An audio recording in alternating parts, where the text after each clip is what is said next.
सभी सम्मानीय नागरिकगण, हमारी माताएं, बहनें, भाई और आज की सभा में उपस्थित संपूर्ण गायत्री परिवार, सर्वप्रथम मैं आप सभी का आभार प्रकट करना चाहता हूं कि आज महाशिवरात्रि का महान पर्व होते हुए भी आप लोगों ने इस विषय को समझने के लिए समय निकाला है। तो सर्वप्रथम ओंकार नाद और गायत्री छंद का अक्षरीय उच्चारण करेंगे और इसके बाद फिर मैं अपने विषय को रखूंगा।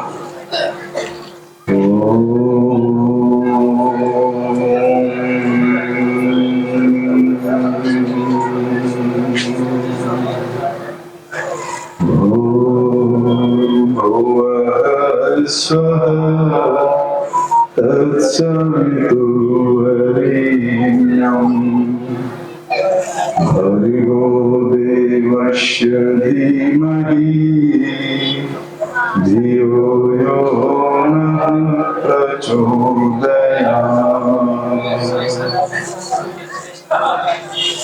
आज का जो विषय है उसमें गाय प्रमुख विषय है। गौवंश की रक्षा क्यों होनी चाहिए, उसका मनुष्य जीवन में गाय की क्या उपयोगिता है, और यदि गाय नहीं बची तो आने वाला समय कितना संकटपूर्ण होगा, इन्हीं विषयों को मैं रखने की कोशिश करूंगा। लेकिन मैं अपनी बात रखूं इससे पहले हमारे श्रद्धेय राठौर जी ने कुछ विषय रखे हैं, उसका विश्लेषण मैं करना चाहता हूं। जी मैं कर सकता हूं। राठौर जी ने एक बहुत ही गंभीर विषय रखा कि हमारी संवेदना समाप्त हो रही है, और संवेदना के समाप्त होने के कारण ही हम अपने माँ और पिता को या दादा को वृद्धा आश्रम पहुंचा रहे हैं। तो जब हम अपने माँ, पिता, दादा, दादी को वृद्धाश्रम पहुंचा सकते हैं तो फिर गाय का तो कोई मूल्य नहीं है। तो ये एक बड़ा गंभीर विषय है, और इस पर जो चिंतन इनका रहा कि हमारी संवेदनाएं खत्म हो रही है। मैं विश्लेषित यही करना चाहता हूं आप सभी के सम्मुख कि आखिर हमारी संवेदनाओं को क्या हुआ, क्या कारण है कि हमारी संवेदनाएं अब मर रही है। तो एक देखो कहावत है, और आपके यहाँ बड़ा प्रचलित है, ये छत्तीसगढ़ी। अब छत्तीसगढ़ी में तो मैं नहीं बोल सकता, समझ सकता हूं, लेकिन उसका भाव मैं खड़ी हिंदी में बोलने की कोशिश करता हूं कि जो बच्चा जिसका दूध पीता है वह बच्चा बड़ा होकर वैसा ही बनता है। ये है ना आपके छत्तीसगढ़ी में कहावत, जिसका दूध पिएगा वैसा ही बनेगा।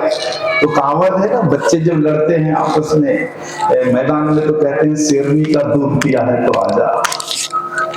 मतलब जो शेरनी का दूध पिएगा वो शेर जैसा होगा। तो देखो ये बिल्कुल सत्य है, और इतना कड़वा सत्य है कि आज पूरे भारत में मुझे कहना पड़ रहा है कि आज भारत के बच्चे सुअर का दूध पी रहे हैं। तब उनका व्यवहार, उनका चिंतन और उनकी संवेदना सुअर से ऊपर नहीं हो सकता। ये गाय के नाम पर जो दूसरे जीव आपको दिखते हैं सड़कों में और लोगों के यहाँ और डेयरी में, ये गाय नहीं है। और ये जानवर जहां से लाई गई है उनकी भाषा में यदि मैं कहूं इसको, तो ये पिग ब्रीड काउ है, यानी सुअर के संकरण से उत्पन्न किया हुआ जीव गाय की तरह दिखने वाला जीव है, गाय नहीं है।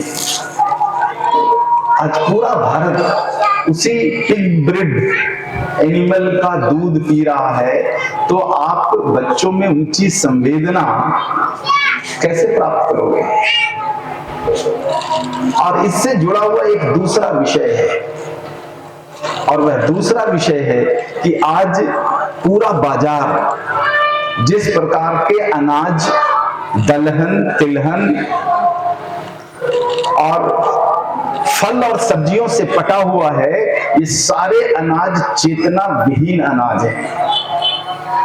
और जब कोई व्यक्ति बचपन से चेतना विहीन अनाज खाएगा, फल और सब्जियां खाएगा, तब आप उसमें चेतना की उम्मीद कैसे करोगे आप? और उस चेतना विहीन अनाज का नाम है हाइब्रिड अनाज। जितना भी आपको हाइब्रिड सब्जियां मिल रही है, हाइब्रिड फल मिल रहे हैं, हाइब्रिड जो अनाज मिल रहा है, सरकारों के द्वारा पोषित किया हुआ यह हाइब्रिड अनाज कुछ और नहीं बल्कि चेतना विहीन है। इसको यदि मैं दूसरी भाषा में कहूं तो ये सभी नपुंसक अनाज, फल और सब्जियां हैं। ऐसे अनाज को मिट्टी में डाल दो, अंकुरण नहीं होता। अंकुरण हो भी गया तो पौधा नहीं बनता, और पौधा बन भी गया तब उसमें फल और फूल नहीं लगते हैं। इसलिए यह नपुंसक अनाज है। और इन नपुंसक अनाजों में, नपुंसक फल और सब्जियों में चेतना विहीनता है। और जब हमारे बच्चे पिग काऊ का मिल्क पिएंगे, उसका पनीर खाएंगे, उसका खोआ खाएंगे और उसका बटर ऑयल रूपी घी खाएंगे, तो आप चेतना संवेदना की उम्मीद कैसे करोगे? और जब आप हाइब्रिड, नपुंसक और चेतना विहीन अनाज खाओगे, तब भी चेतना तो नहीं आने वाली। तो ये दो मूल कारण हमें समझ में आता है चेतना विहीनता का। पहला दूध, और दूसरा किसानों के द्वारा उत्पादित किया हुआ हाइब्रिड अनाज, फल फूल और सब्जी। देखो, इस मंच पर इतना समय नहीं है कि मैं इसका वैज्ञानिक विश्लेषण कर सकूं, लेकिन अगर किसी भाई बहन को इस विषय पर अगर गहराई से समझ बनानी है तो आप हमारे साथ बैठ सकते हो। इसका पूरा वैज्ञानिक विश्लेषण आपको बता सकता हूं कि ये सारे हाइब्रिड अनाज नपुंसक कैसे हैं, और ये पिग ब्रीड काऊ का जो मिल्क है वो किस प्रकार से हमारे बच्चों को चेतना विहीन बना रहा है। इसका एक उदाहरण रख सकता हूं मैं आप सभी के सामने कि आज से कोई 30 साल पहले हमारे देश में एक प्रथा थी, और वो प्रथा थी प्याऊ की प्रथा। आपके यहाँ छत्तीसगढ़ से मैं कई बार ट्रेन से गुजरा हूँ और यहाँ भी वह दृश्य देखा हूँ कि ग्रीष्म ऋतु शुरू होते के साथ हर गांव, हर छोटे शहर और बड़े शहर के चौराहे पर पानी का, शीतल जल का प्याऊ लगा हुआ होता था। और हमारी भावना थी कि प्यासे को पानी पिलाना दुनिया का सबसे बड़ा पुण्य का कार्य है। इसलिए बड़े बड़े व्यापारी, बहुत बिजी रहने वाले अधिकारी वर्ग और सब लोग, समाज के प्रतिष्ठित लोग मिल करके हर चौराहे पर प्याऊ शुरू करते थे, ताकि इस ग्रीष्म ऋतु में कोई भी व्यक्ति प्यासा न रहे। ये भारत की संस्कृति रही, आपके छत्तीसगढ़ की भी संस्कृति रही है। लेकिन आज धीरे धीरे प्याऊ लगभग लुप्त हो गया है।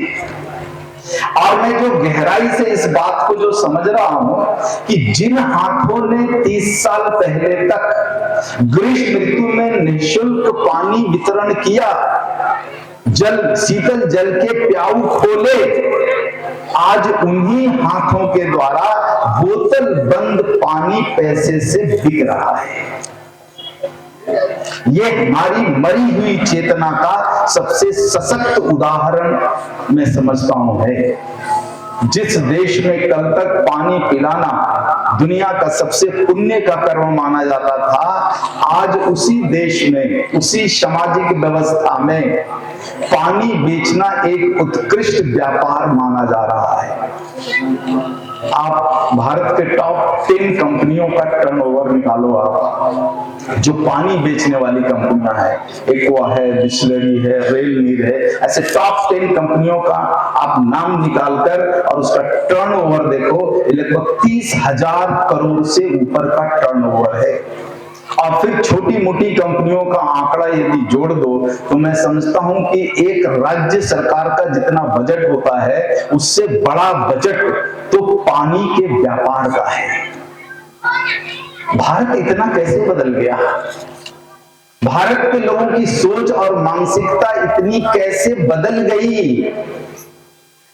इस देश में पानी बिक रहा है, आज तक मैंने कोई आंदोलन नहीं सुना कि इस देश में कहीं कोई आंदोलन इस बात के लिए हुआ कि इस देश में पानी क्यों बिक रहा है। नदियां मुफ्त में पानी देती है, कुएं से मुफ्त में पानी निकलता है। प्रकृति का दिया हुआ एक ये अमूल्य है जो प्रकृति फ्री में देती है और सबके लिए देती है और बिना भेदभाव के देती है। और वह चीज इस देश में बोतल बंद बिकने लग जाए और उसका मूल्य गाय के दूध से ज्यादा हो जाए। एक एक कंपनियों के बोतल बंद पानी का जब आप मूल्य देखोगे ना तो हमारी गैया के दूध से ज्यादा मूल्यवान है, ज्यादा कीमत में बिकता है। लेकिन इसके खिलाफ इस देश में एक भी आंदोलन नहीं हुआ, किसी भी नेता ने सड़क पर धरना नहीं दिया। कितने प्रधानमंत्री आए गए, किसी को इस विषय का चिंता नहीं हुआ। इतना भारत कैसे बदल गया? जब मैं इस विषय का विश्लेषण करने लगा तो विश्लेषण करते करते इसी नतीजे पर पहुंचा कि इस देश में पानी बेचने के पहले चेतना विहीन अनाज, फल, फूल और सब्जियों का बाजार और व्यापार खड़ा हुआ। और 10 साल तक लोग लगातार जब चेतना विहीन अनाज, फल, सब्जियां खाए और उन कंपनियों को लगा कि अब भारत के लोगों की चेतना मर गई है, अब तक उन्होंने पानी बेचना शुरू किया। और इसीलिए हमने कभी पानी बेचने के खिलाफ आंदोलन नहीं किया। अब देखो ये क्रम यहां तक नहीं रुकने वाला है। अब तो कंपनियों की और सरकार की मंशा प्राण वायु बेचने की है, यानी ऑक्सीजन बेचने की है। अब इसके नमूने कोरोना में दिख गए और सरकारों ने और कंपनियों ने देख लिया कि इस देश में अब श्वास लेने के लिए हवा भी अगर बेच लो तो कोई आंदोलन नहीं होने वाला है। तो अब जो सरकारों की तैयारी है वो तैयारी ये है कि हमारी माताएं जब बाजार में सब्जी खरीदने जाती है तो पानी का ड्रम बुकिंग करके आती है। कुछ सालों में अब श्वास लेने के लिए वायु भी बुकिंग करके आना पड़ेगा और भारत में कोई आंदोलन नहीं होगा, बिल्कुल मौन स्वीकृति हो जाएगी। और इसका कारण वही है कि इस व्यापार को खड़ा करने के पहले हाइब्रिड खिलाकर हमारी चेतना मार दी गई। इसका अंतिम स्वरूप क्या हो सकता है आप इसको समझ लो। एक उदाहरण से समझाता हूं। जूता और चप्पल पांव में पहनने की चीज है। यदि कल होकर कोई सरकार यह नियम बना दे कि जूता और चप्पल गले में टांग कर घूमना अनिवार्य है, कानून बन गया, और यदि आपकी चेतना मर गई तो आप पांव का जूता और चप्पल गले में टांग के घूमोगे, जुबान नहीं खोलोगे। लेकिन अगर चेतना बची रह गई तो सरकार के ऐसे फैसलों के खिलाफ झंडा गाड़ोगे। तो आप समझ लो कि चेतना का मर जाना, मनुष्यता का मर जाना है। और हमारी सरकारें और पूरा का पूरा जो विपणन वर्ग है, इस सभी की एक मंशा है कि हर वह वस्तु व्यापार की होनी चाहिए जिसके बिना मनुष्य जिंदा ना रहे। यानी प्राणवायु, हवा के बिना मनुष्य जिंदा नहीं रह सकता है, तो उसका व्यापार होना चाहिए। पानी के बिना मनुष्य जिंदा नहीं रह सकता, उसका व्यापार होना चाहिए। अनाज, फल फूल और सब्जियों का व्यापार तो पहले से चल रहा है। और इसीलिए एक आंकड़े आप पूरे भारत से निकाल कर देखो तो भारत में बहुत सारे अन्य क्षेत्र थे जहां पर भंडारा चलता था। आज पूरे भारत के अगर आंकड़े उठाकर देखोगे तो भंडारों की संख्या 1/4 रह गई है। 2/3 से ज्यादा ऐसे अन्य क्षेत्र और भंडारे बंद हो गए, कुछ सरकार की नीतियों के कारण और कुछ संवेदना के मर जाने के कारण। तो यदि आने वाली पीढ़ियों को कुछ देकर जाना है ना, सारी जिंदगी लग जाती है बच्चों के लिए मकान बनाने में कि भाई आने वाली पीढ़ियों के लिए पिता यही सोचता है और माताएं कष्ट कर लेती है, पैसे बचाती है इस बात के लिए कि आने वाली पीढ़ियों के लिए मैं एक अच्छा मकान बना कर जाऊं। उसकी तो कोई लंबी जिंदगी नहीं है। अगर बच्चों को कुछ देकर जाना है तो उनकी चेतना और संवेदना जीवित रहे, इसका कुछ उपाय और उपकरण देकर ले जाओ। क्योंकि हमारे बच्चों की चेतना अगर जीती रह गई, चेतना जीवंत रह गया, तो वह न्याय के खिलाफ खड़े हो जाएंगे चौराहे पर। और सारा सुख सुविधा प्राप्त होते हुए अगर चेतना मर गई तो सरकार कितना भी गंदा कानून बना दे, उसको सर पर रख करके लोग चलेंगे। इसलिए आने वाली पीढ़ियों के लिए उनकी संवेदना बचाने की दिशा में काम करना सबसे महत्वपूर्ण है। और संवेदना तभी बचेगी जब आने वाली पीढ़ियों को जैविक अनाज, फल फूल, सब्जियां और गौवंश का दूध मिलेगा, शुअर का दूध नहीं। जिसका दूध पियोगे वैसा ही बनोगे। शुअर के बच्चे अपनी मां का दूध पीकर किस प्रकार की कीचड़ में लौटते हैं देख लो। गाय का कोई बछड़ा कभी कीचड़ में नहीं लौटता। भैंस का बछड़ा कीचड़ में लौटेगा, गाय का बछड़ा कभी गंदगी में नहीं लौटेगा। अगर बच्चों को भैंस का और सूअर का दूध पिलाया तो ये बच्चे समाज की गंदगी में जाकर के लौटे। और यदि गाय का दूध पिलाया तो स्वच्छता पूर्वक जीवन व्यतीत करेंगे। तो आने वाली पीढ़ियों के लिए हमें गाय को बचाना है ताकि बच्चों की संवेदना बची रहे। आने वाली पीढ़ियों के लिए जैविक अनाज, फल फूल और सब्जियों को बचाना है ताकि उनकी संवेदना जीवंत रहे। आज सबसे बड़ी जो आवश्यकता है वो यही आवश्यकता है। और अब राठौर जी का जो दूसरा जो विषय था, अगर आपकी अनुमति हो तो उसका भी विश्लेषण कर दूं मैं। आपकी भावना थी वैतरणी का कि जब पुरोहित जी पूजा कराते हैं तो कहते हैं यजमान गैया का पूंछ पकड़ लो, वैतरणी पार लग जाएगा। तो उस वैतरणी का विश्लेषण मैं करना चाहता हूं कि वो वैतरणी है, और गैया का पूंछ पकड़ने से उस वैतरणी का पार भी लगता है।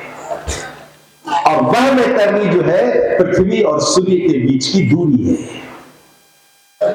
पृथ्वी से सूर्य की जितनी दूरी है यही वैतरणी है। हमारे शरीर के अंदर जो आत्मा है वो सूर्य रूपी परमात्मा से निकली हुई ऊर्जा तरंगे हैं। अब शरीर जब छूटता है, जब शरीर के अंदर की ऊर्जा तरंग रूपी आत्मा निकलती है, तब वह अपने उद्गम स्थल सूर्य में विलय चाहती है। तो सूर्य और पृथ्वी के बीच की दूरी वैतरणी है, और इस दूरी को अगर आत्मा को पार लगाना है तो गाय का सानिध्य करना पड़ेगा।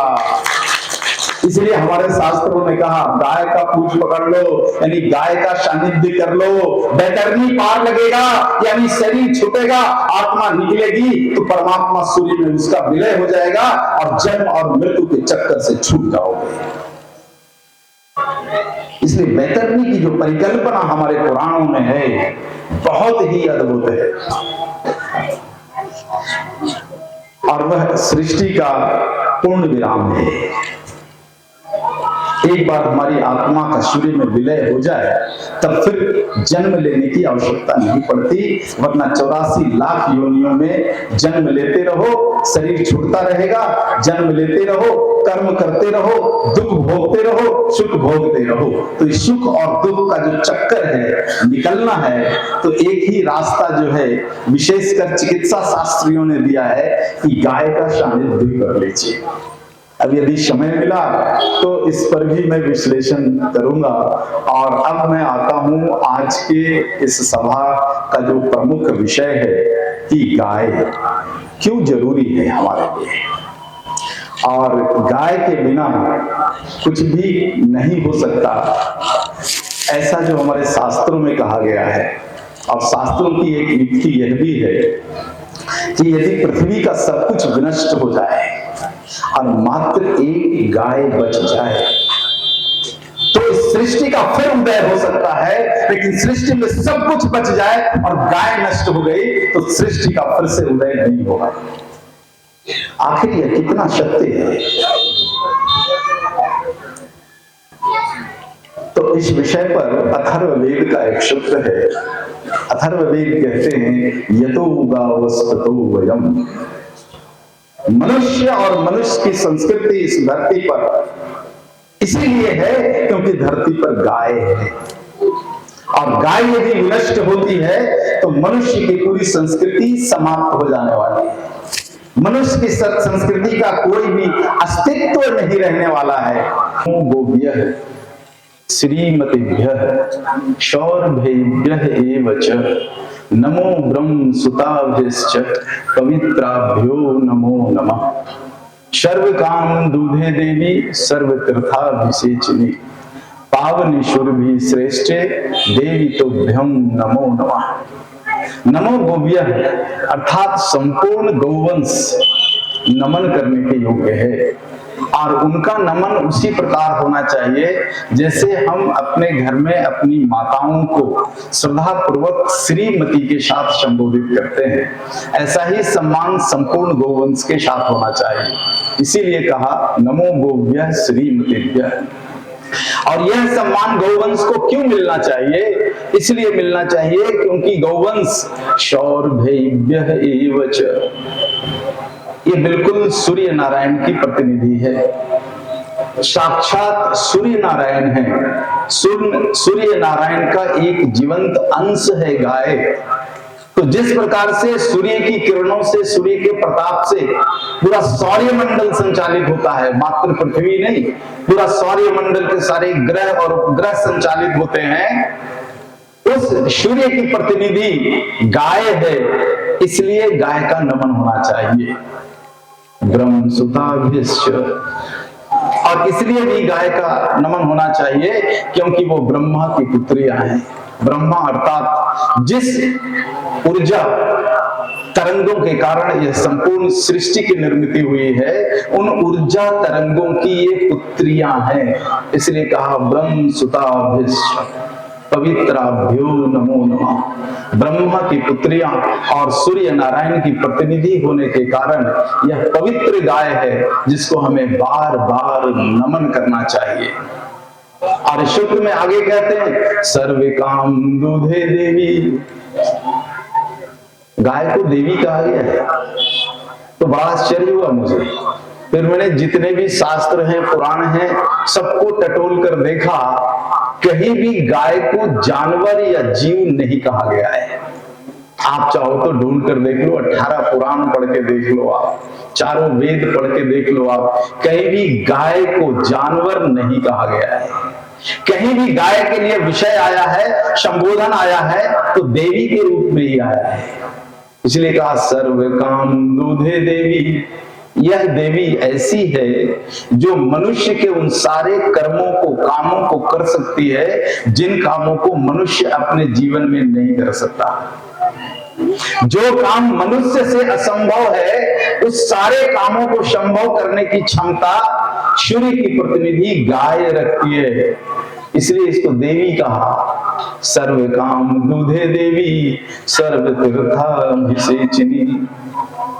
और मात्र इतना ही नहीं, दुनिया में जितने भी तीर्थ क्षेत्र हैं जहां की मिट्टी में एक विशेष ओज है जो तीर्थ के स्वरूप में है, उस ओज को प्राप्त करने के लिए हम तीर्थाटन करते हैं, तीर्थों में भटकते हैं। यदि हमारी गृहस्थी में गौवंश है तो सारे तीर्थों के ओज को हमारी गृहस्थी में लाने की क्षमता गाय रखती है। आप जीवन में तीर्थाटन ना भी करो और यदि गृहस्थी में गाय है तो सारे तीर्थों का पुण्य फल मिलता है।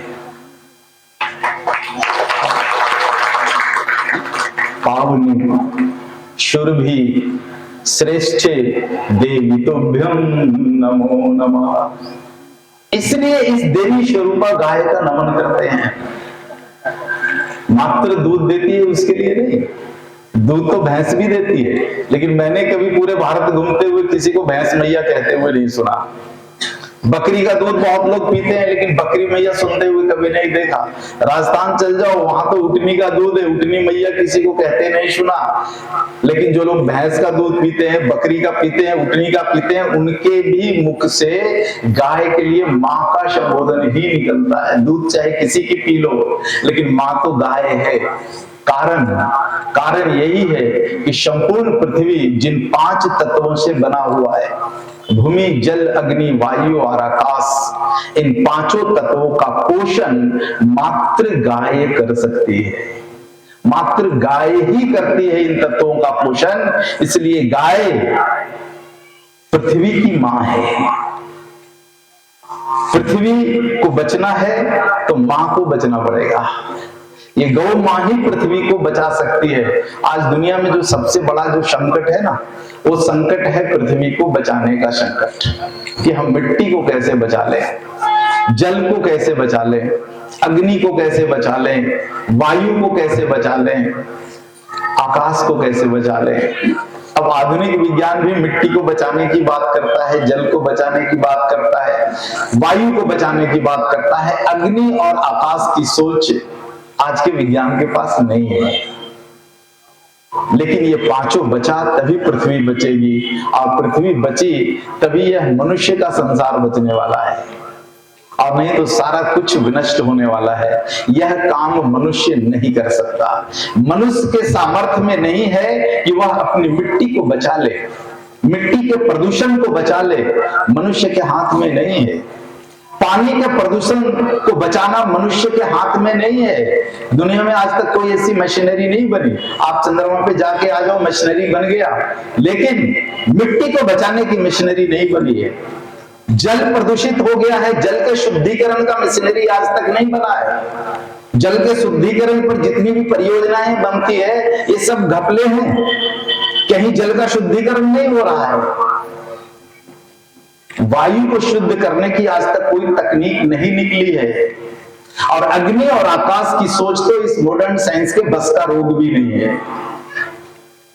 तो ये जो 5 विषय है, 5 महाभूतों की सुरक्षा का विषय, 5 महाभूतों के शुद्धिकरण का विषय, यह विषय मनुष्य की क्षमता से बाहर का है। और इसीलिए इस सूक्त में कहा गया, सर्व काम दूधे देवी। मनुष्य ये 5 काम नहीं कर सकता। इस काम को गौवंश कर सकती है। गाय मिट्टी का शुद्धिकरण करती है, जल, अग्नि, वायु, आकाश का शुद्धिकरण करती है। और इसलिए गाय को कहा गया कि यह तो सबकी मां है, केवल मनुष्य की नहीं, 84 लाख योनियों की मां है, और स्वयं पृथ्वी की मां है। इसके लिए गाय बचनी चाहिए। आने वाली पीढ़ियों को दूध मिले ना मिले, लेकिन आने वाली पीढ़ियों को शुद्ध मिट्टी, जल, अग्नि, वायु, आकाश तो मिलना चाहिए। और वो तभी संभव है जब गौवंश बचेगा। तो यह बात जितनी सरल है, सहज है, समझना थोड़ा मुश्किल काम है। यदि समझना है आपको आज के विज्ञान के दृष्टिकोण से, तो थोड़ा कुछ इनके प्रयोगशालाओं में जाना पड़ेगा।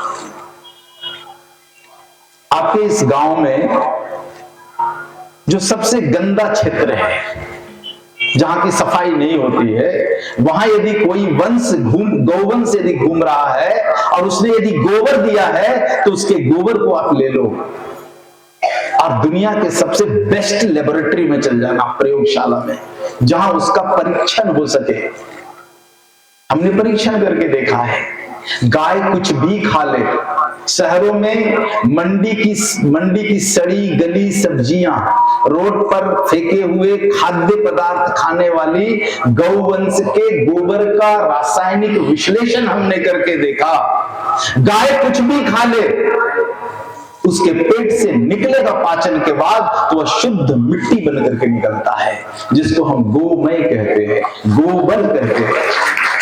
तो इस धरती पर प्रकृति ने, सूर्य नारायण ने गौवंश को दिया है इसी के लिए कि आप मिट्टी का शुद्धिकरण करते रहो। तो गौवंश यदि समाप्त हुआ तो मिट्टी का शुद्धिकरण बंद हो जाएगा, और मिट्टी का शुद्धिकरण बंद हुआ तो प्रलय का विषय बन जाएगा। इसीलिए अथर्ववेद ने कहा यतोऽवस्थितो वयम्। मनुष्य को यदि अपनी संस्कृति बचा करके रखना है तो गाय को बचाना पड़ेगा, क्योंकि गाय ही है जो मिट्टी का शुद्धिकरण कर सकती है, गाय ही है जो जल का शुद्धिकरण कर सकती है। यदि थोड़ा सा आप मॉडर्न साइंस अगर पढ़े हो, थोड़ा केमिस्ट्री फिजिक्स पढ़े हो, तो आपको एक विषय मालूम होना चाहिए कि कैसा पानी पीना चाहिए। आज के विज्ञान के हिसाब से तो विज्ञान कहता है कि जिस पानी का पीएच लेवल है ना 7.2% हो, उस शरीर के लिए बड़ा सूटेबल है। अब जितने भी पानी मिलते हैं ना बाजार में आपको बोतल में बंद, वो इसी पैरामीटर पर मिलते हैं कि हमारे शरीर का पीएच लेवल जो है 7.2 7.2 है, तो 7.2 का कोई भी तरल पदार्थ मनुष्य के शरीर के लिए सूटेबल होता है। लेकिन जो नाले का पानी है, जिसमें वॉशिंग पाउडर आ रहा है, शैम्पू घुला हुआ आ रहा है और बहुत सारे रासायनिक तत्व घुल करके आ रहे हैं, उस पानी का पीएच जो है, नाले के पानी का पीएच 3, 4 और अधिक से अधिक 5 होता है। इसलिए नाले का पानी नहीं पीना चाहिए। सरकार भी कहती है कि शुद्ध पानी पियो, शुद्ध जल पियो, क्योंकि नाले का पानी खराब है, उसका पीएच लेवल हमारे शरीर से कम है। आप कल एक प्रयोग करना अपने जीवन में, और बड़ा सरल प्रयोग है। आप चल जाना किसी भी दुकान में जहां पर बच्चों के प्रयोगशाला की चीजें मिलती है, वहां पर आपको लिटमस पेपर मिलेगा, मुश्किल से 1 रुपए का। आप लिटमस पेपर लेकर के आ जाना, जो पानी के पीएच वैल्यू को नाप देता है। उस लिटमस पेपर को डालोगे ना तो उसका रंग बदल जाएगा, और फिर आपको एक चार्ट आएगा, उस चार्ट में मिला लेना कि किस रंग से मिलता है, और उसका लिखा हुआ है कि इस रंग का है तो इतना पीएच लेवल होगा। यह पानी मापने की सरल विधि है। तो आप क्या करना, अपने गांव का सबसे गंदा गटर का पानी आप 1 बोतल ले लेना, और लेकर के आप 1 रुपया खर्च करके लिटमस पेपर से उसका पीएच लेवल नाप लेना, और अब उस पानी में थोड़ा गौमूत्र मिला देना। और गौमूत्र किसका? कचरा खाने वाली गाय का मूत्र मिला देना, और आप फिर चेक करना। 3 घंटे के बाद उसका पीएच लेवल चेक करोगे तो 7.2 नहीं, 9 के आसपास मिलेगा। यानी हमारा शरीर जितना एल्कलाइन है ना, इससे ज्यादा उस पानी को एल्कलाइन बनाने की क्षमता गौमूत्र रखता है। रंग नहीं बदलेगा, गंध नहीं बदलेगा, लेकिन प्रयोगशाला की भाषा में वह पानी पीने योग्य हो जाएगा। तो आप समझ लो, हमारे देश में 4 करोड़ गौवंश है। सरकारी आंकड़े गलत हैं। सरकार कहती है कि 14 से 16 करोड़ पशुधन है। गाय को अलग से सरकार परिभाषित नहीं करती, लेकिन यदि गाय को अलग से परिभाषित कर लोगे आप तो लगभग 4 करोड़ गाय है भारत में अभी। और यह भी 4 करोड़ इसलिए है कि पिछले 10 साल से गाय के पक्ष में सकारात्मक बात करने वाली सरकार है। नहीं तो आज से 10 साल पहले का आंकड़ा अगर उठा करके देख लो ना आप, हमारे माननीय प्रधानमंत्री नरेंद्र मोदी जी के आने के पहले की सरकारों के आंकड़े अगर उठाकर देख लो ना, 2 करोड़ गौवंश थे, मात्र 2 करोड़।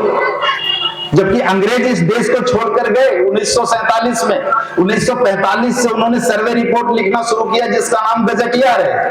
आपके डिस्ट्रिक्ट लाइब्रेरी में रखा हुआ होगा, लेकर के पढ़ना आप।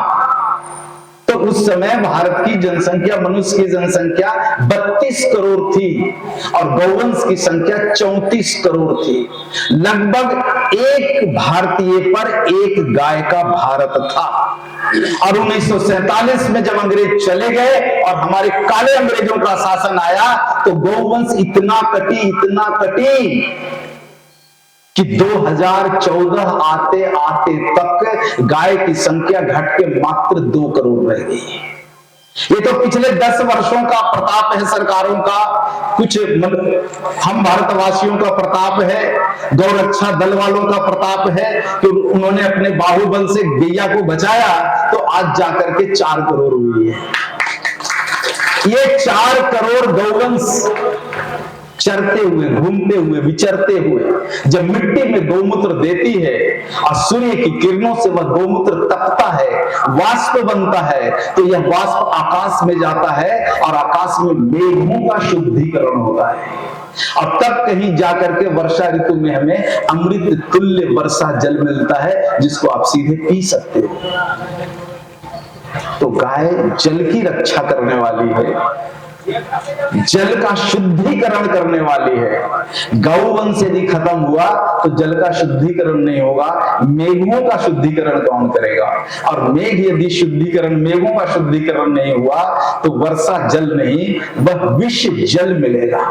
इतने फैक्ट्री चलते हैं, इतने कारखाने चलते हैं, इतने कारखानों का gas, carbon dioxide, carbon monodioxide, carbon compound के जितने भी गैसेज हैं, सारी गैसेज हवा में जाकर के मिलती कहाँ है? मेघों में जाकर के मिलती है और उन मेघों का शुद्धिकरण करने की क्षमता मात्र गौवंश के पास है, गाय के मूत्र के पास है। इसलिए गाय जल की रक्षा करती है और इसी प्रकार से गाय अग्नि की रक्षा करती है, जहां तक की सोच वैज्ञानिकों की अभी तक पहुंची नहीं है। हम इतनी लकड़ियां जला देते हैं, इतने प्लास्टिक जला देते हैं, रबर जला देते हैं, इतने वेस्ट मटेरियल कारखानों में जलता है। ये अग्नि विकृति है, ये विकृत अग्नि है। इस अग्नि विकृति से जो गैसेस बनती है, इन गैसों को हम श्वास के माध्यम से नहीं ले सकते। तो इस अग्नि का शुद्धिकरण कौन करता है? विज्ञान के पास ताकत है क्या कि वो अग्नि का शुद्धिकरण कर दे? नहीं है ताकत। आप बड़े से बड़े वैज्ञानिक के साथ बात कर लो कि आपके पास फायर प्यूरिफिकेशन के कोई यूनिट्स हैं क्या? बोलेगा यहां तक सोच ही नहीं आई है। लेकिन वही आप देख लो, हमारी गैया का मूत्र, गैया का दूध और दूध से निकला हुआ मक्खन और मक्खन से निकला हुआ घृत जब दीपक में जलता है तो इसकी जो लौ निकलती है वो सूर्य की किरणों के बराबर होती है। विज्ञान की भाषा में यदि मैं बात करूं तो सूर्य की किरणों को अल्ट्रा वायलेट रेज कहते हैं। घी का दीपक जला करके उससे निकली हुई किरणों को आप जांच कर देखो, वो अल्ट्रा वायलेट रेज ही निकलती है। वो इसीलिए कि गाय यानी सूर्य की प्रतिनिधि, सूर्य जो कुछ भी दे सकते हैं उसका सूक्ष्म स्वरूप हमें गाय से प्राप्त होता है। सूर्य से जिस प्रकार अग्नि प्राप्त होता है, हमें गाय भी बिल्कुल सूर्य जैसी अग्नि देती है। तो अग्नि का शुद्धिकरण की बात अगर करोगे आप, तो गौवंश के अलावा दुनिया में कोई रास्ता नहीं है जो अग्नि का शुद्धिकरण कर सके, फायर प्यूरिफिकेशन कर सके। और ऐसा ही वायु के साथ भी है। हमारा शरीर भगवान ने, प्रकृति ने ऐसा बनाया है कि हमारे फेफड़े को ऐसा वायु चाहिए जिसमें कम से कम 20% ऑक्सीजन हो, जिसको हमारे शास्त्र प्राण वायु कहते हैं। प्राण वायु वाला ऑक्सीजन चाहिए। आप सुनना चाहोगे भारत के आंकड़े? भारत का दिल्ली जो राजधानी है, वहां प्राण वायु का स्तर मात्र 11 से 13% रह गया है। जबकि हमारे फेफड़े की डिजाइन भगवान ने, प्रकृति ने कैसा किया है? 20% ऑक्सीजन मिश्रित वायु पीने के लिए किया है।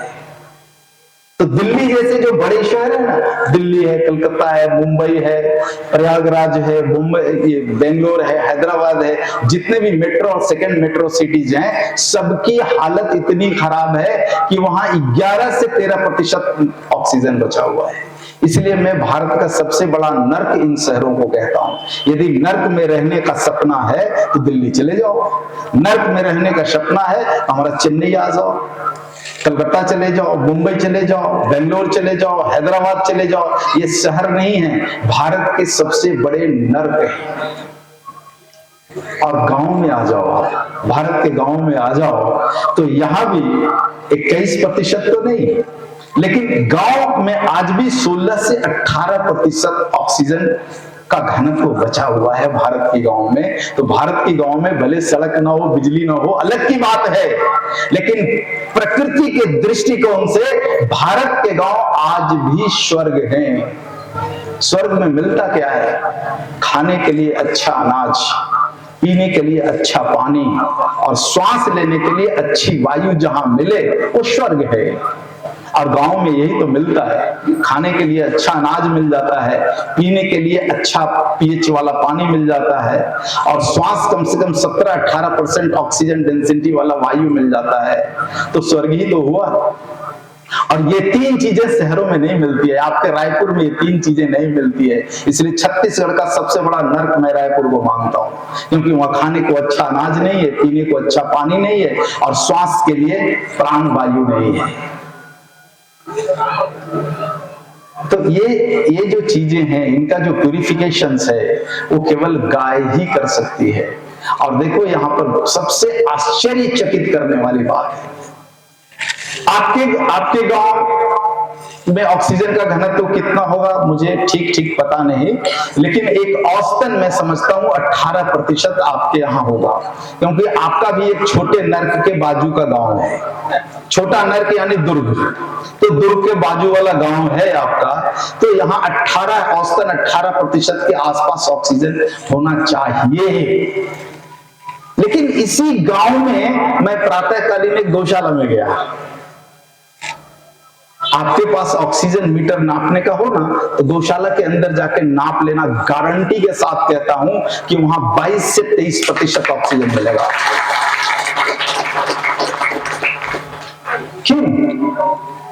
क्यों वहां ऑक्सीजन ज्यादा है? क्योंकि गाय का गोबर ऑक्सीजन को पकड़ के रखता है। गाय के गोबर का विश्लेषण करके देखो आप, तो उसमें ऑक्सीजन की अधिकता मिलेगी। गाय का कच्चा गोबर मंडी में सड़ा हुआ सब्जी और फल खाने के बाद भी 23% ऑक्सीजन देता है। तो गौशालाओं में इतना गोबर होने के कारण वहां ऑक्सीजन का घनत्व हमारी जरूरत से ज्यादा होता है। हमारी जरूरत 20.8% की है, लेकिन वहां आपको 23% मिलेगा गौशालाओं में।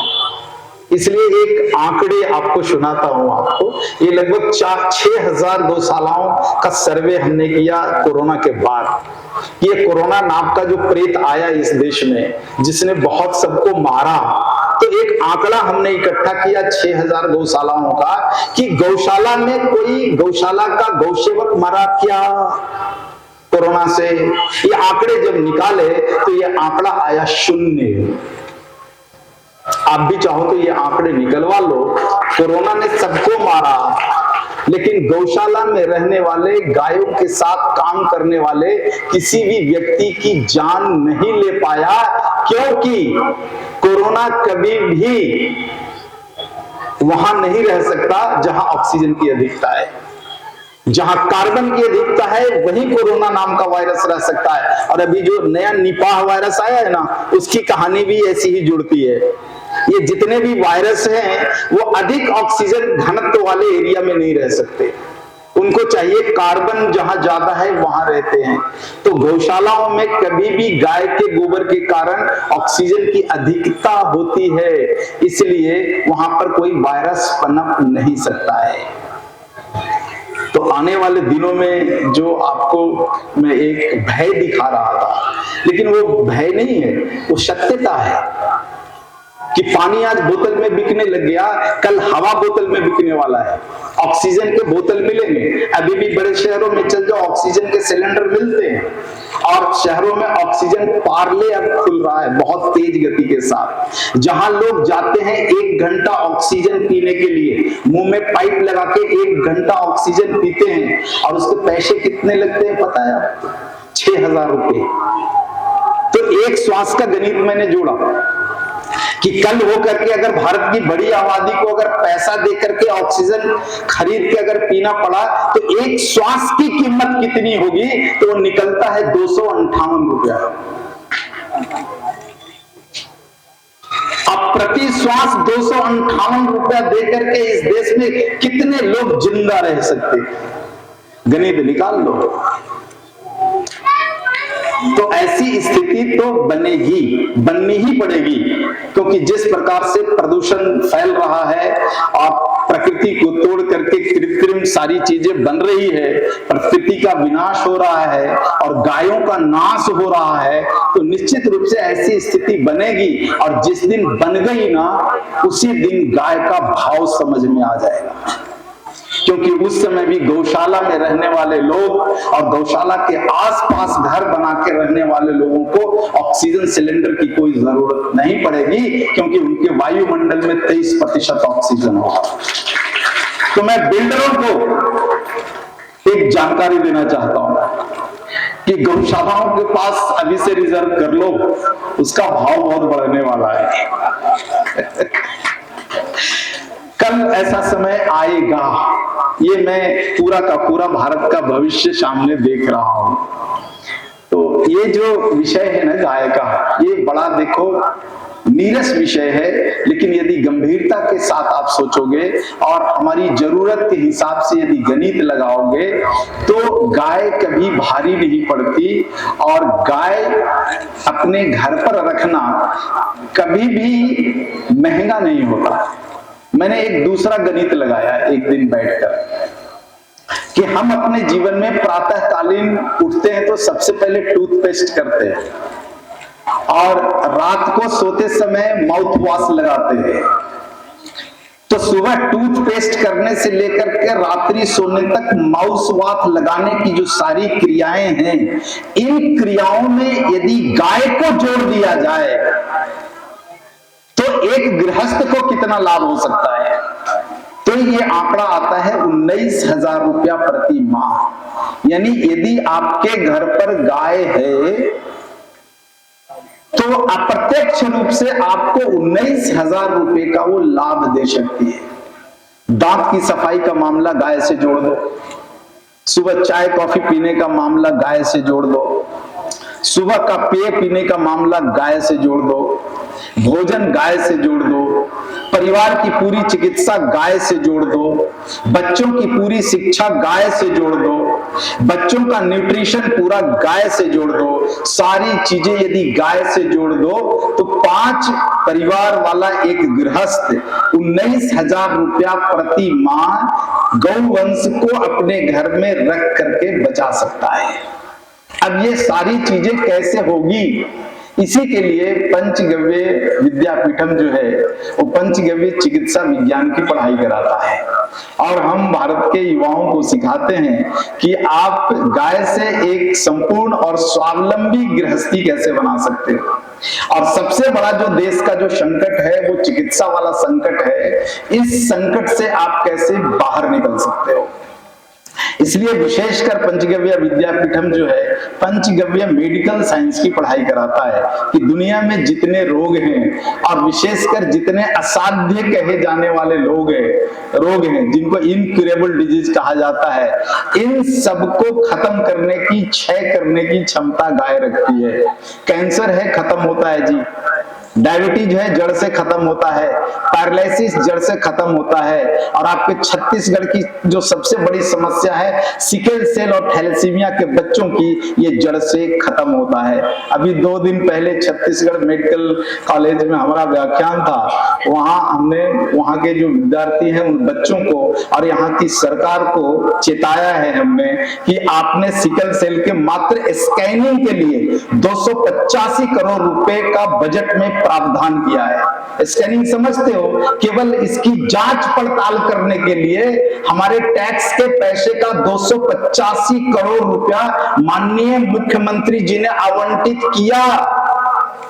अगले साल में उनसे आरटीआई लगा के हिसाब मांगने वाला हूं, जबकि पूरा का पूरा एलोपैथी मेडिकल साइंस और ये बीएमएस का मेडिकल साइंस स्पष्ट रूप से कहता है कि सिकल सेल और थैलेसीमिया की कोई चिकित्सा संभव नहीं है। लेकिन यहीं पर पंचगव्य डॉक्टर एसोसिएशन 2015 से सिकल सेल और थैलेसीमिया पर काम कर रहा है, और जितने बच्चे हमारे सानिध्य में आए सभी 100% ठीक हुए, और सरकारों को हमने उसका पूरा फाइल भेजा है। 2015 से प्रति वर्ष सिकल सेल और थैलेसीमिया के जो बच्चे ठीक होते हैं उनकी फाइल भेजता हूं कि देखो, गौवंश यदि है, गाय से यदि चिकित्सा आप करते हो तो सिकल सेल और थैलेसीमिया चुटकी बजाने से भागता है ज्यादा। और यदि नर्सिंग कॉलेज की संख्या अगर आप देखो तो लगभग 40 से 45 कॉलेज हैं, और सरकार जो नीतियां बना रही है इसमें 10 से 12 और नर्सिंग कॉलेज खोलने की योजना है। अर्थात छत्तीसगढ़ की बेटियों को नर्स बनाने की योजना चल रही है सरकार की। अब एक डॉक्टर कितने नर्सों को नौकरी दे सकता है, ये गणित लगा लो आप। जहां पर 40 नर्सिंग कॉलेज है, वहां जितनी हमारी बेटियां नर्स बनकर के निकलेगी, क्या सभी को रोजगार इस छत्तीसगढ़ के डॉक्टर दे सकेंगे? क्योंकि आपके पास 14 तो एलोपैथी मेडिकल साइंस के कॉलेज हैं और 4 आयुर्वेद के कॉलेज हैं, कुल 18 कॉलेज हैं। आयुर्वेद से पढ़ के निकलने वाले बीएमएस के पास नर्सों को रोजगार देने की कोई व्यवस्था होती नहीं है। उनका खुद का काम नहीं चलता है तो खुद ही एलोपैथी में जाके कंपाउंडरी का काम करते हैं, नर्स का और कंपाउंडर का काम कर लेते हैं। तो ये जो प्रदेश की जो 14 संस्थाएं हैं जो एमबीबीएस डॉक्टर दे रहे हैं, इसकी संख्या अगर देख लो आप तो लगभग 1900 डॉक्टर छत्तीसगढ़ प्रति वर्ष प्रोड्यूस करता है। 1900 डॉक्टर, ग्रेजुएशन के डॉक्टर। और यहीं पर नर्सों की जो संख्या है वो लगभग 4000 से ज्यादा है। अर्थात छत्तीसगढ़ की बेटियां नर्सिंग पढ़ करके रोजगार के लिए छत्तीसगढ़ से बाहर जा रही हैं। यही दर्द मैंने रखा था सरकार के सामने कि आप छत्तीसगढ़ की बेटियों को नर्स बना करके बाहर क्यों भेज रहे हो? नर्सों की कोई बहुत अच्छी प्रतिष्ठा और सम्मान इस देश में तो नहीं है, और विशेषकर दूसरे राज्य से आई हुई नर्सों का, और न ही इनका वेतनमान बहुत अच्छा है। तो हम अपनी बेटियों को दूसरे प्रदेश में नर्स बनाकर क्यों भेजें? तो सरकार को इसका विकल्प चाहिए। तो मैंने कल के व्याख्यान में माननीय मुख्यमंत्री जी के जो है पीए आए हुए थे, उनको मैंने कहा देखो सरल विकल्प है, आपके छत्तीसगढ़ में जितना जिला है प्रत्येक जिला में एक आयुर्वेदिक कॉलेज की स्थापना कर दो। और इस बार तो हमारे माननीय वित्त मंत्री महोदया ने दिल खोल के छत्तीसगढ़ को पैसा दिया है, 1500 करोड़ दिया है पैसा। आप चाहो तो छत्तीसगढ़ के हर जिला में एक आयुर्वेद कॉलेज खोलकर जिन बेटियों को नर्स बना रहे हो सबको आप आयुर्वेद का वैद्य बना दो। और छत्तीसगढ़ यदि यहां से बाहर बेटियों को भेजे तो डॉक्टर और वैद्य बना करके भेजे, नर्स बना करके ना भेजे। तो ये एक विषय था, और इस विषय पर आपको भी जो है सरकार के कान पर बजानी चाहिए, क्योंकि बेटियां तो सरकार के साथ साथ हमारी बेटियां हैं जो नर्स बनकर के बाहर जा रही हैं। यह जो छत्तीसगढ़ है इसका जो भूगोल है, इस भूगोल का हमने अध्ययन किया है, बड़ा अद्भुत भूगोल है। यहाँ की छोटी छोटी पर्वत श्रृंखलाएं, यहाँ की नदियां और यहाँ के जंगल, यदि दक्षिण भारत के कुछ हिस्सों को यदि छोड़ दो आप और हिमालय की तराई वाले हिस्से को छोड़ दो तो मध्य भारत का यह सबसे समृद्ध जगह है, जहां दुनिया की सारी अद्भुत वनस्पतियां आपके पास है, जो कूड़े के भाव में आपके यहां से एक्सपोर्ट हो रहा है। यदि आपके यहां छत्तीसगढ़ की बेटियों को यदि आपने डॉक्टर बनाने का बीड़ा उठा लिया तो यह जो वनस्पतियां, अद्भुत वनस्पतियां हैं जो 50 और 100 रुपए किलो आप एक्सपोर्ट कर लेते हो, इसकी कीमत ये बेटियां 1000 रुपए किलो निकाल सकती है, और छत्तीसगढ़ की समृद्धि में चांद लग सकता है। यही मैंने कहा, उनसे निवेदन किया। और इस व्यवस्था में यदि गाय को आपने जोड़ दिया और गाय के गव्यों का और वनस्पतियों का मिश्रण यदि आपने शुरू कर दिया, तो दुनिया का ये अद्भुत प्रदेश छत्तीसगढ़ बन सकता है, जहां दुनिया के सारे असाध्य रोगों की बीमारियां हो सकती है। क्योंकि पंचगव्य और मूल आयुर्वेद के शब्दकोश में कोई भी बीमारी इनक्यूरेबल नहीं है, कोई भी बीमारी असाध्य नहीं है। जो भी बीमारियां हैं सब साध्य है, लेकिन हमारी दृष्टि केवल मॉडर्न मेडिकल साइंस एलोपैथी पर टिकी रहती है, और एलोपैथी का डॉक्टर जो कहता है उसको ब्रह्म लकीर मान लेते हैं कि ये जी इनक्यूरेबल है, साध्य नहीं होता। हमारी माताओं को थायराइड हो जाता है, जिंदगी भर की गोलियां खिलाते रहते हैं। कभी पंचगव्य चिकित्सा विज्ञान में या मूल आयुर्वेद पर काम करने वाले वैद्यों के पास जाओ, थायराइड के लिए जिंदगी भर गोलियां खाने की जरूरत नहीं पड़ती है। 2-4 महीना 6 महीना खा लो, थायराइड जड़ मूल से खत्म हो जाता है। कैंसर की बीमारियां जो इतनी ज्यादा बढ़ रही है, कैंसर के बारे में क्या कहते हैं एलोपैथी के डॉक्टर? भैया ऑपरेशन करा लो, और ऑपरेशन भी करा लो तो रीअकरेंस की संभावना तो बनी रहती है। आपको बताऊं, पिछले 20 वर्षों से पंचगव्य डॉक्टर एसोसिएशन कैंसर के ऊपर काम कर रहा है, और प्रति वर्ष मैं समझता हूं हमारे 8000 जो गविसिद्धर हैं पूरे भारत में, इनके पराक्रम से 5000 से ज्यादा कैंसर के मरीज पूरी तरह से ठीक हो रहे हैं, और इसके सारे आंकड़े प्रतिवर्ष हम सरकार को देते हैं। डायबिटीज नाम की बीमारी है जिसको आयुर्वेद में प्रमेह कहते हैं। प्रमेह के बारे में ऋषि चरक कहते हैं कि 16 तरह का प्रमेह होता है, जिसमें 15 तरह का प्रमेह पूरी तरह से क्यूरेबल है, यानी जड़ से खत्म होता है। मात्र एक प्रमेह ऐसा है, यानी मात्र एक डायबिटीज ऐसा है जो जड़ से खत्म नहीं होता, उसका नाम ऋषि चरक कहते हैं वात जनित प्रमेहम। तो वात जनित प्रमेहम के कारण आप सारे प्रमेह की बीमारियों को कह देते हो इनक्यूरेबल है, और जिंदगी भर हाइड्रोक्लोराइड नाम का जो है केमिकल उसको खिलाते रहते हो, और अंत में 10-15 साल के बाद उसकी किडनी बैठ जाती है, और फिर किडनी का ट्रांसप्लांट का सुझाव आप दे देते हो। तो ये जो सारी चीजें जो चल रही है, आप मूल आयुर्वेद, पारंपरिक आयुर्वेद और पारंपरिक पंचगव्य चिकित्सा विज्ञान पर अगर दृष्टिपात करो तो ये सारी समस्याएं सुलझ जाती है। और सबसे देखो सुंदर बात तो ये है कि इस विज्ञान को पढ़ने के लिए ज्यादा स्कूली पढ़ाई की जरूरत भी नहीं पड़ती, क्योंकि शरीर हमारा, शरीर की क्रियाओं को हम अच्छे से समझते हैं। अपने शरीर को समझने के लिए और अपने शरीर की क्रियाओं को समझने के लिए कोई ज्यादा पढ़ा लिखा होने की जरूरत नहीं है।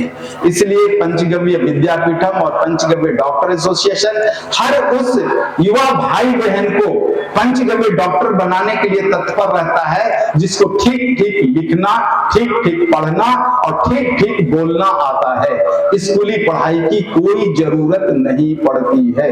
चिकित्सा शास्त्र के बारे में महर्षि वाघभट्ट, जिसको आज बीएमएस कॉलेज वाले जो पढ़ते हैं, वाघभट्ट जी को सबसे ज्यादा पढ़ते हैं। वाघभट्ट जी स्पष्ट कहते हैं कि चिकित्सा विज्ञान में 2 चीजें हैं, शरीर को जान लो और भोजन को पहचान लो। यदि 2 गुण आपके पास है, शरीर को जानना जानते हो आप और भोजन को पहचानना जानते हो, तो इससे बड़ा कोई मेडिकल साइंस नहीं है। अब आप ही बताओ कि शरीर को जानने के लिए स्कूली पढ़ाई की जरूरत कहां पर है, भोजन को पहचानने के लिए स्कूली पढ़ाई की जरूरत कहां पर है। लेकिन इस देश का कोई भी बच्चा यदि मेडिकल साइंस पढ़ना पड़े तो उसके बड़ा से बड़ा कंपटीशन पास करना पड़ता है, अब तब कहीं जाकर के उसको उसमें दाखिला मिलता है, और तब कहीं जाकर के 5.5 साल तक जब वो परिश्रम करता है और अपने घर का करोड़ों रुपया खर्च करता है, तब उसको एक डिग्री मिलती है जिसके आधार पर वो चिकित्सा का कार्य कर सकता है। यहीं पर हमारे संविधान ने एक मौलिक अधिकार दिया है, और वो मौलिक अधिकार दिया है कि भारत की जो मूल चिकित्सा है, इस मूल चिकित्सा विधा पर काम करने का अधिकार हर भारतीय को है। और उसी के आधार पर जो है हम लोग पंचगव्य डॉक्टर एसोसिएशन जो है, पंचगव्य विद्यापीठम सभी लोगों को, किसी भी उम्र का हो, 16 साल से अधिक का कोई भी भाई बहन युवा कोई भी हो इस विषय को पढ़ सकता है और पढ़ने के बाद वह चिकित्सा सेवा लोगों को दे सकता है। और ये इतना सरल है, इतना सरल है कि अथर्ववेद के 3 सूत्र से आप इसको समझ सकते हो। अथर्ववेद कहते हैं गोमय वसति लक्ष्मी, यानी गाय के गोबर में लक्ष्मी का वास है। लेकिन हम भटक गए, ये लक्ष्मी नाम से भटक गए, क्योंकि व्यापारियों ने लक्ष्मी किसको कह दिया? सोना और चांदी को कह दिया। धनतेरस आ रहा है ना, धनतेरस आ रहा है, लक्ष्मी का दिन आ रहा है, सोना और चांदी खरीद लो। भुलावा है, हमारी माताएं समझ ली ये भुलावा है। लक्ष्मी का मतलब कभी सोना चांदी रुपया पैसा डॉलर नहीं होता। आप अथर्ववेद उठा करके देखो, लक्ष्मी का मतलब है प्राण वायु, और प्राण वायु का अर्थ है ऑक्सीजन। लक्ष्मी कोई और नहीं, ऑक्सीजन है। इसीलिए शास्त्र क्या कहते हैं? गोमय वसति लक्ष्मी। ये ऑक्सीजन का वास कहाँ होता है? गोमय में होता है। और गोमय का लैब का परीक्षा कर लो, कच्चे गाय के गोबर में 23% ऑक्सीजन मिलता है। और पता है ये कितना अद्भुत है? इस गोबर को जला के गौरी बना दो, कंडा, और कंडे का केमिकल एनालिसिस करो, 27% ऑक्सीजन होता है। कंडे को अग्नि में जला के कोयला बना दो, 33% ऑक्सीजन हो जाता है। और इस कंडे को जलाकर राख बना दो, भभूत बना दो, भस्म बना दो, ऑक्सीजन बढ़कर के 46.6% हो जाता है। और यदि आपने इस भस्म को महाभस्म में बदल दिया तो ये लगभग 55% हो जाता है। दुनिया में कहीं भी चल जाओ, आप गंगोत्री चले जाओ, ऋषिकेश चले जाओ, गंगा की उद्गम स्थल पर चले जाओ, वहां भी आपको 20.8% से ज्यादा ऑक्सीजन नहीं मिलेगा। और आज के वातावरण में तो 19% से ज्यादा गंगोत्री में भी ऑक्सीजन नहीं है। लेकिन इसी गांव की गौशाला में जो गैया गोबर दे रही है, उसको जला के राख बना दो, 46% ऑक्सीजन है।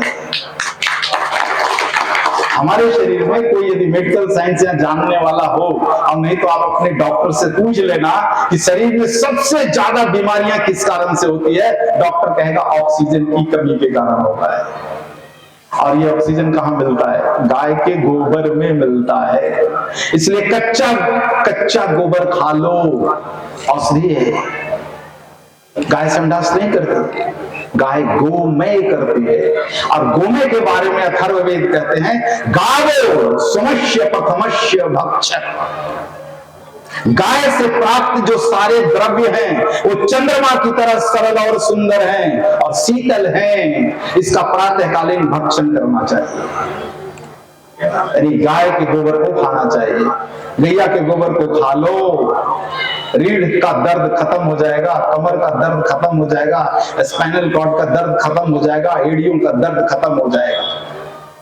खा करके तो देखो, नहीं खा सकते ना? तो कितनी सरलता है गाय के गोबर के पास कि गाय का गोबर नहीं खा सकते ना, तो उसका रस निकाल के पी लो, वही काम करेगा। नहीं पी सकते ना, तो गाय के गोबर को सुखा करके कंडा बना के उसका चूरन बना के खा लो, काम करेगा। नहीं कर सकोगे, कोई बात नहीं, जलाकर राख बना दो, अब राख को तो खा लो, तब भी काम करेगा। और फिर भी ना खाने का मन करे तो उस राख को पानी में डाल दो और पानी को निखार के पी लो, तब भी काम करेगा। दुनिया की कोई भी औषध इतनी सरल नहीं है जितना सरल गाय का गोमय है। आप किसी रंग रूप में आप इसका भक्षण कर लो, वो काम करेगा। आपके शरीर का जितना भी सॉइल डिफिशियंसी है, भूमि तत्व की कमी के कारण होने वाले जितने भी रोग हैं, ये गाय का गोमय और गोमय से बना हुआ कोई भी तत्व का सेवन कर लो, जड़ मूल से खत्म हो जाता है। और ऐसा ही गाय का दूध है, क्षीर है। क्षीर के बारे में क्या कहते हैं अथर्ववेद? क्षीरम सर्व औषधि सारम। ये जो क्षीर है वो दुनिया की सभी औषधियों का सार है। गैया का कच्चा दूध पी लो, काम करता है, क्योंकि उसमें शुद्ध 84% जल तत्व है।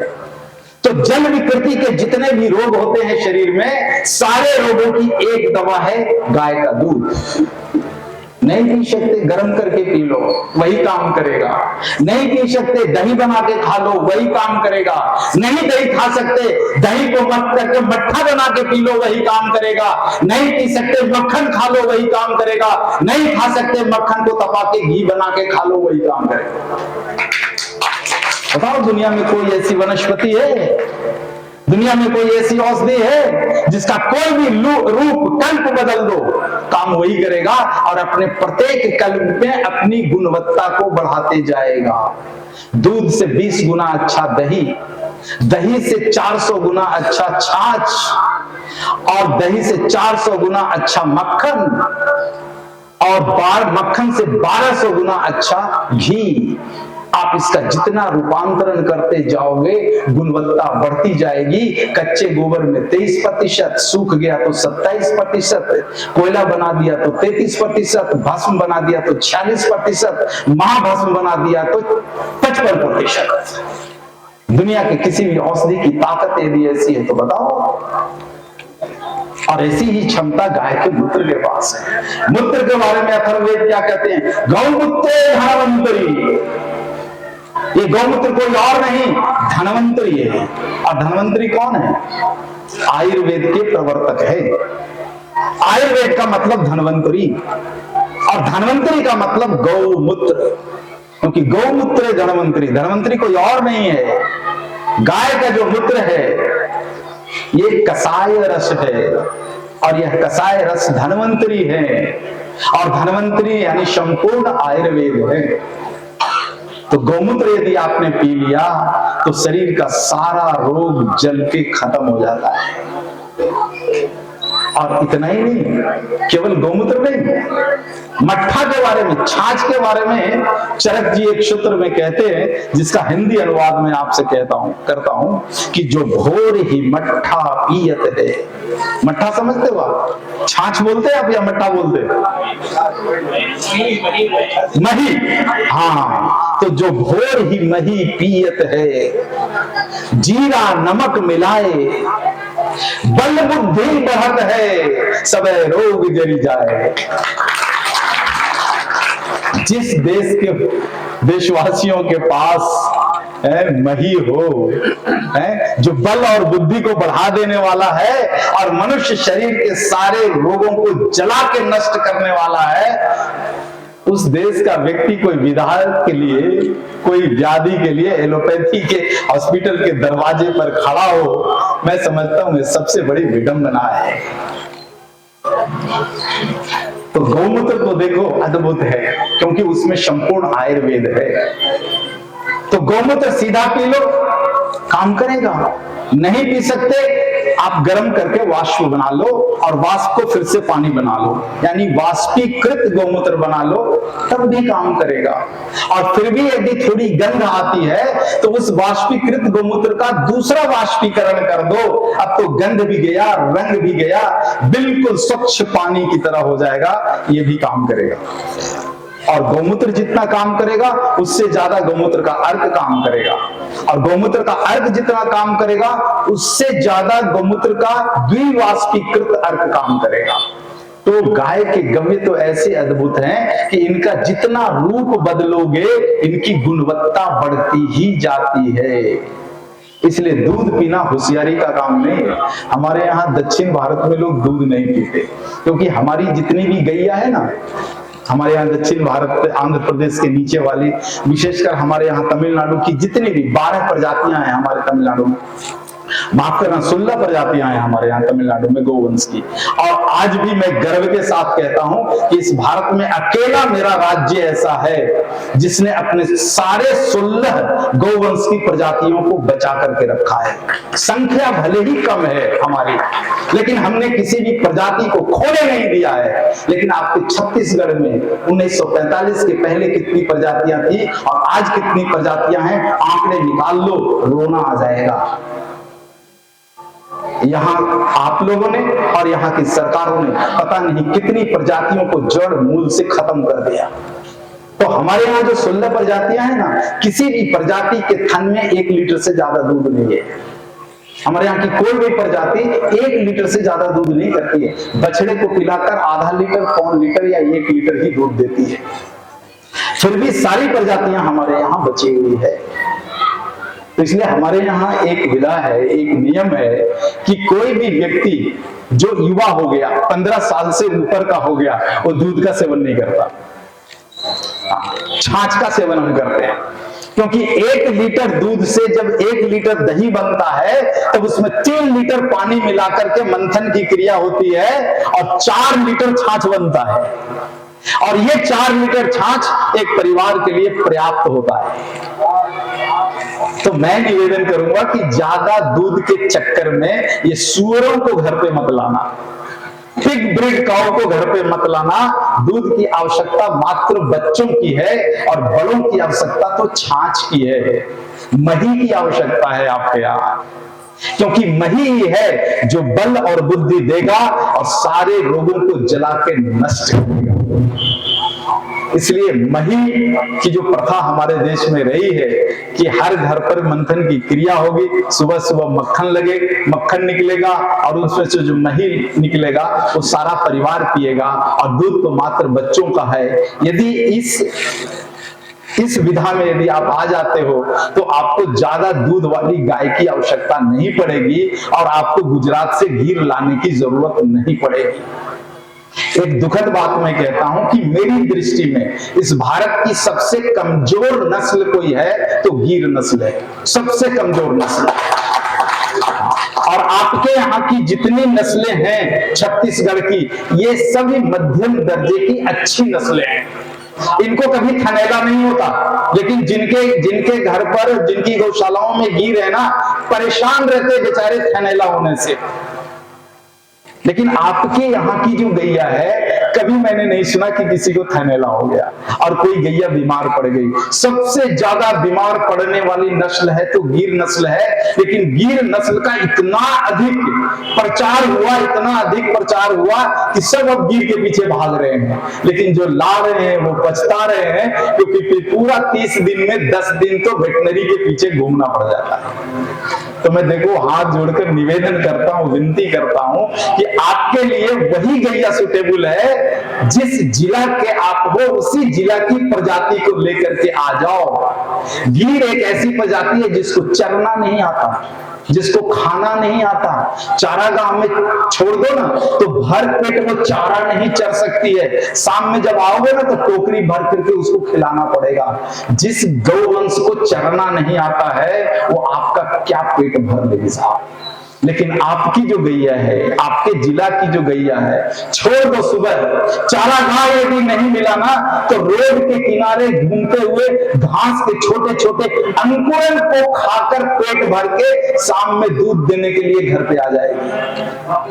ये क्वालिटी है। तो आपके यहाँ की स्थानीय प्रजाति की क्वालिटी है, गिर की कतई ऐसी क्वालिटी नहीं है। तो मैं निवेदन करता हूं कि गिर के पीछे मत भागना, अपने जिला की गौवंश को बचा लो। और अपने जिला की गौवंश को यदि बचा लिया तो आप मौसम को बचा लोगे। देखो किसानी के लिए सबसे जो जरूरी चीज है वो मौसम है। मौसम यदि ठीक रहा, समय पर वर्षा यदि हो गई, समय पर धूप निकल गया, समय पर पवन का वेग आ गया, तो कृषि का काम बिना संसाधन के ठीक ठीक चलता है। और अगर मौसम बिगड़ गया तो लाख संसाधन आपके पास है, आपके फसल तो नष्ट होने ही वाले हैं। तो ये मौसम का जो चक्र है, इसको बांधने का गुण जो है वो गाय के सींग के पास है। इसलिए आप देखोगे कि भारत में जितनी भी प्रजातियां बची हुई है, सभी प्रजातियों का जो सींग है वहां के भूगोल के आधार पर निर्धारित है। थोड़ा सा मैं आपके यहाँ के प्रजातियों की यदि बात कर लूं तो आपके यहाँ समय है ना आपके पास? तो मेरा तो देखो चलता ही रहता है, अच्छा लग रहा। गाय का जो शिंग है ना, आप देखोगे कि आपके यहाँ अभी मैं जा रहा था तो एक नंदी महाराज का मूर्ति था रास्ते में, और मुझे जानकारी मिली कि छत्तीसगढ़ के हर गांव में देखोगे इंद्र का चित्र बना हुआ है। और इंद्र कौन है? वर्षा ऋतु के देवता हैं। यानी इंद्र को, वर्षा ऋतु के देवता को हमारी गाय अपने सिंह में बांध कर रखती है। हाँ, इंद्र की औकात नहीं कि वो गाय के सिंह से बाहर निकल के भाग जाए। और ये बात मैं इस आधार पर कहता हूं ना कि मैंने 5 साल सर्वे किया है गाय के सिंग की बनावट और उसका मौसम के साथ संबंध पर। क्योंकि जब मैंने देखा कि गाय के सिंग में इंद्र है तो हमें लगा कि इस पर जांच होनी चाहिए, कुछ पड़ताल करना चाहिए कि गाय के सिंग में ही इंद्र क्यों बैठे हुए हैं, दूसरे जगह क्यों बैठे हुए नहीं है।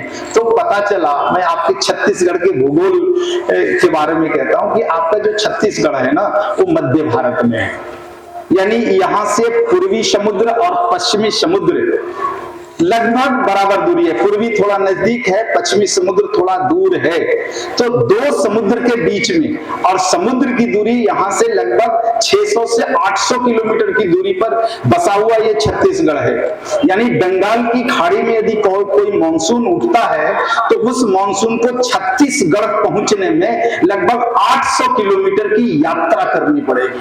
और यदि कोई अरब सागर से उठा हुआ मानसून है तो लगभग उसको 1000 किलोमीटर की यात्रा करके और तब छत्तीसगढ़ में आना पड़ेगा और तब उसको बरसना पड़ेगा।